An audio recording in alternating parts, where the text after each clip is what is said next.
This one's gonna be fun. Actually, it's a birthday gift for someone, but that's not gonna be a common thing, so don't you guys go getting too many ideas. Superstition plays a huge part in people's lives, even if they don't claim to believe any of them. How many people do you know who get nervous around broken mirrors, or won't go under ladders? Who throws salt over their shoulder? Have you ever seen horseshoes over doorways? What about everyone who closes their umbrella in pouring rain before they go inside? Why? Let's go over them one at a time, shall we? Mirrors go back hundreds and hundreds of years, and our current glass mirrors go all the way back to the Romans. Why then, even now, after all this time, do we still freak out about a shattered mirror? Why is it 7 years bad luck? Well, it's all thanks to the Romans. See, from the moment humans first saw their reflections, they thought that image was them, or specifically, their immortal soul. If that image was in any way damaged, so is their soul.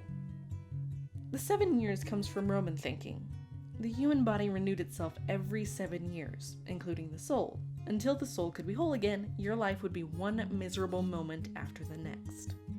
That said, there were methods of treating this corrupted spirit, grinding the mirror shards into dust, burying them under a tree at the full moon, or floating them down a southward bound river. Anything and everything to get rid of your broken, corrupted reflection. Walking under ladders, whether they may be in use or not, is a bad idea for safety reasons. You may knock a leg and send something crashing down, it may close on you, someone may drop something on your head. Past that, however, a lot of the superstition comes from religious thinking.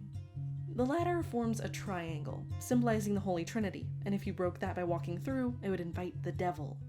Possibly, it was the resemblance to a gallows, which is pretty self-explanatory.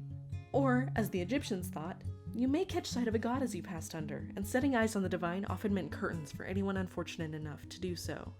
Again, there are any number of ways to counteract this, with making wishes or walking backwards under the ladder common ones.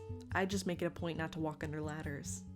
Horseshoes aren't so common a superstition anymore, at least not that I've noticed, but I've seen and heard plenty in person to warrant a section. It's actually got all sorts of reasons, but mostly warding off evil, as most tokens tend to. The belief was, back in the Middle Ages, that supernatural creatures could not stand iron, possibly due to its fire resistance. Placing an item made of iron, a common one was a horseshoe, over your door was an easy way to ban fairies, witches, goblins, and all sorts from coming in uninvited. Only if you placed it facing upright though.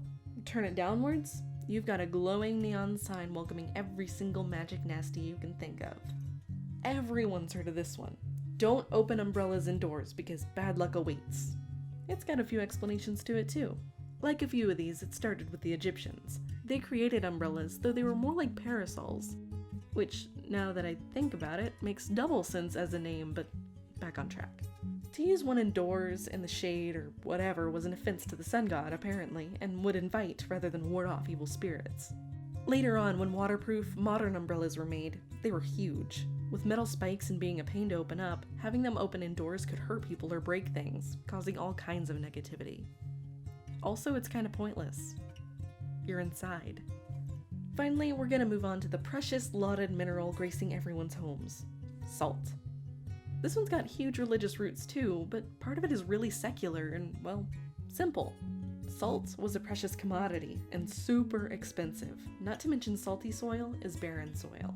Spilling salt meant losing wealth and cursing the land you made your livelihood tending. As for religion, during the Last Supper, Judas Iscariot was said to have spilled the salt. All kinds of superstition is based on him, but this is what we're focusing on. As for throwing salt around, salt is an ingredient in holy water, and as such, was thought to be purifying and holy. Throwing salt over your shoulder was keeping the demons at bay. That's even why some people sprinkle salt around their homes. It works just the same as the horseshoes. Honestly, I could go on and on about mythology and superstition. In fact, I think I'll make a playlist about it, but I'm gonna cut it short. Who knows what could happen if I go over 5 minutes?